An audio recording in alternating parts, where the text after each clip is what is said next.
The summer sun hung high over Oak Ridge Estates, painting the quiet suburban streets in a golden haze. It was the kind of day when the air shimmered, when kids should have been laughing, splashing, and racing each other in the community pool. But this year, the neighborhood was silent. The pool, once the beating heart of summer, was locked behind black iron gates.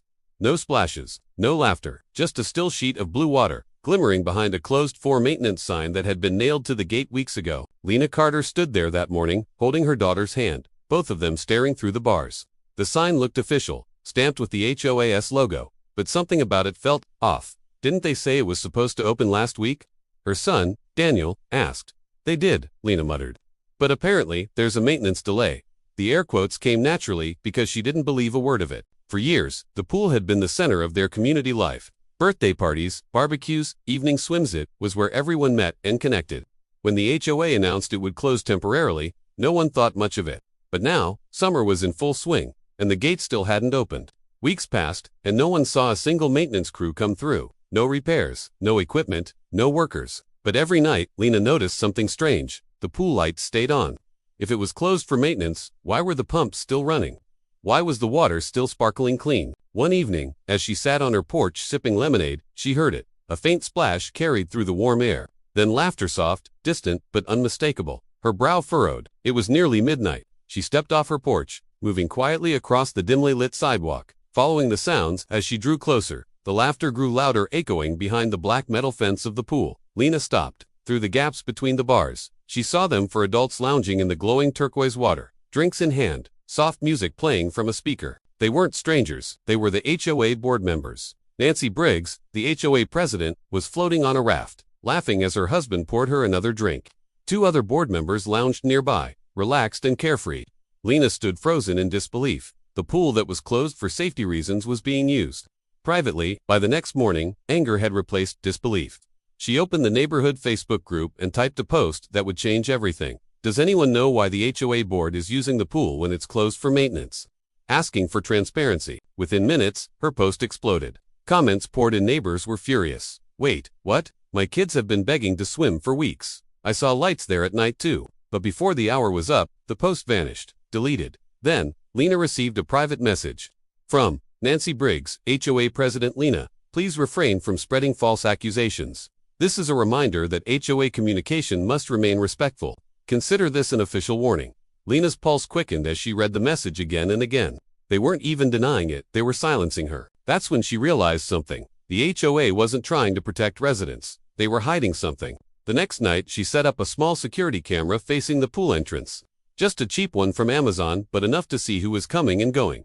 For the next few nights, she let it record, and what she found made her stomach turn. At least 3 times a week, after dark, the same group of HOA members arrived with towels, coolers, and wine bottles. They used their keys to unlock the gate and stayed until midnight, laughing, splashing, and enjoying the very pool they claimed was unsafe. They weren't maintaining it, they were hoarding it. Lena sat in her living room, watching the footage in silence. Her hands trembled as she realized just how deep the hypocrisy ran.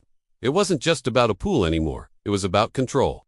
And she knew exactly what she had to do next: expose them for what they were. Lena didn't sleep much that night.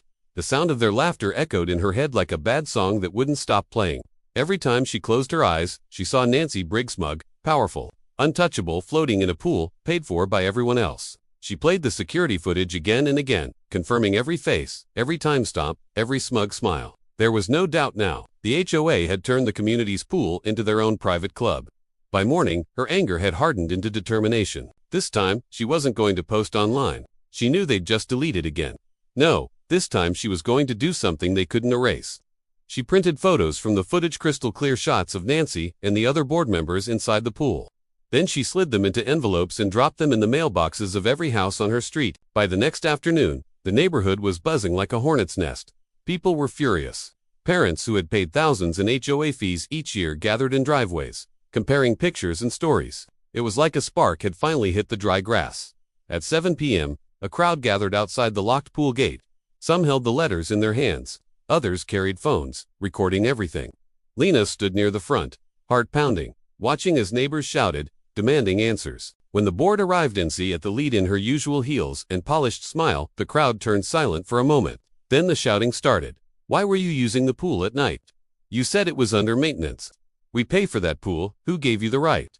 Nancy tried to wave them off, her voice dripping with fake calm. Everyone, please, these rumors are being blown out of proportion. We were simply inspecting the pool's condition. Someone from the crowd yelled, at midnight, with wine bottles. Laughter broke out, but it wasn't friendly. Nancy's eyes darted toward Lena. I see where this is coming from, she snapped. This woman has been spreading lies and stirring trouble. Lena took a step forward, her voice firm but trembling with adrenaline. I have proof. You were in the pool, Nancy. I have videos, timestamps, everything. Don't you dare call me a liar. Nancy's confident smirk wavered. For a second, she looked like she might actually back down. But then, she straightened her shoulders and said, You're not allowed to record HOA members without consent. You violated privacy laws. The crowd erupted again this time, not with laughter, but outrage. You're worried about your privacy now, shouted one man. You've been lying to all of us. That night ended in chaos. The HOA board members retreated, claiming they would address the community's concerns at the next official meeting. But everyone knew they were cornered. The truth was out and no amount of PR spin could put the lid back on. Over the next few days, things only got worse for them. A few residents filed official complaints with the HOA Oversight Committee. Others threatened to withhold their dues. A local reporter even showed up after someone anonymously tipped off the media. When the story hit the neighborhood paper, the headline read, HOA board accused of closing pool to residents while using it privately. Nancy tried to do damage control. She sent out a statement calling it a misunderstanding. She claimed the board had to periodically test the water quality and that some members may have lingered after hours unintentionally. But nobody believed her anymore. Lena became something of a local hero.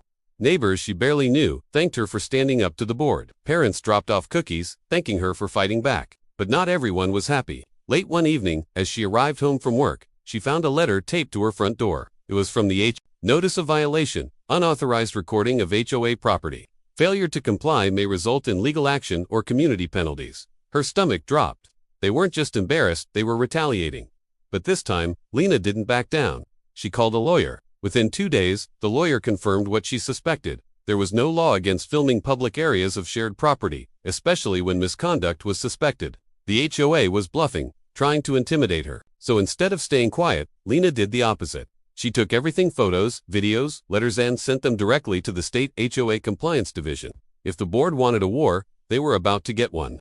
And as the summer heat reached its peak, so did the tension in Oak Ridge Estates.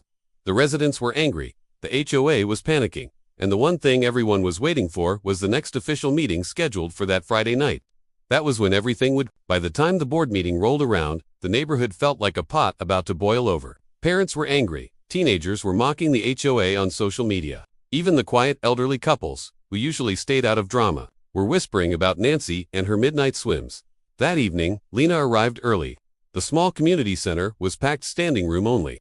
Folding chairs scraped against the floor as residents shuffled in, faces tight with frustration and disbelief. Nancy Briggs sat at the head of the table, wearing a forced smile, her pearl necklace glinting under the fluorescent lights. Beside her sat 2 other board members, looking anywhere but at the crowd. A pitcher of water sweated in front of them, but no one touched it. Lena clutched a folder in her hands. Inside were printed photos, video stills, timestamps, all proof of what she'd captured on her camera. For days, she had debated whether to bring it up publicly, but now, seeing all those neighbors' families who'd been denied the pool they paid for, she knew it was the right thing to do. When the meeting opened for community concerns, she stood. Her voice was calm, steady, but it carried through the room like a spark waiting to hit dry grass. 2 months ago, this board announced that the community pool was closed for maintenance, she began. But as most of you know by now, that wasn't true. The board has been using it privately while keeping it locked to everyone else. Gasps rippled through the crowd. Some people turned to one another in disbelief. Others muttered, I knew it. Nancy let out a small laugh, the kind that drips with condescension. Lena, please don't spread misinformation. The pool was closed due to safety protocols. We have documents too. Lena raised a hand. Then perhaps you can explain this. She opened her laptop, connected it to the projector, and hit play. The screen flickered, and suddenly there it was, grainy, but clear. Nancy and the other board members in the pool after dark. Music playing, drinks in hand. Nancy herself floating on a pink inflatable raft, laughing. The room went silent. You could hear the hum of the air conditioner and the faint squeak of someone's shoe against the floor. Then, the whispering began again, angry this time. One man stood up, his voice shaking with fury. You've been using our pool while we're paying for it. Another woman shouted, we couldn't host our kid's birthday party because of that closure. Nancy's fake composure melted. She stammered something about testing water levels and ensuring safety, but no one was buying it. The evidence was too damning. A younger board member leaned toward her, whispering urgently, but Nancy snapped back. "I've handled worse situations." She stood, voice trembling with arrogance. "You people don't understand how much responsibility it takes to run this community. We made decisions for your benefit." The crowd erupted. "No, you made them for yourself. You stole from us. Step down, Nancy." The gavel hit the table, but it couldn't stop the shouting. The meeting turned into chaos, voices overlapping, people demanding refunds, audits, accountability. And right there, in front of everyone, a motion was made to vote for the removal of Nancy Briggs as HOA president. It passed almost unanimously. Only one abstention: Nancy herself. By the next morning, word had spread beyond Oak Ridge Estates. A local news outlet picked up the story. HOA board accused of closing community pool for personal use. The headline spread across Facebook, and before long, the HOA's reputation was shredded. Sponsors pulled out, attorneys got involved, and the State Housing Authority opened an investigation into misuse of community funds. Within weeks, the entire board resigned. The new interim members' neighbors, who actually cared, announced that the pool would reopen immediately after a professional inspection. When that first day came, it was like reclaiming something stolen. Kids cannonballed into the cool blue water, parents grilled burgers on the lawn, and laughter finally returned to Oak Ridge Estates. Lena sat on a lounge chair, sunglasses on, quietly watching it all unfold. Nancy, meanwhile, disappeared from the neighborhood entirely. Rumor had it she moved to towns over, claiming she'd been sabotaged, but everyone knew the truth: she'd been caught abusing the very power she used to control others. The community she tried to dominate was thriving again, this time without her. Lena's camera footage had done more than expose the scandal. It had reminded everyone what happens when good people stop staying quiet. Because in the end, the real strength of a community doesn't come from rules or titles, it comes from the people willing to stand up when something isn't right.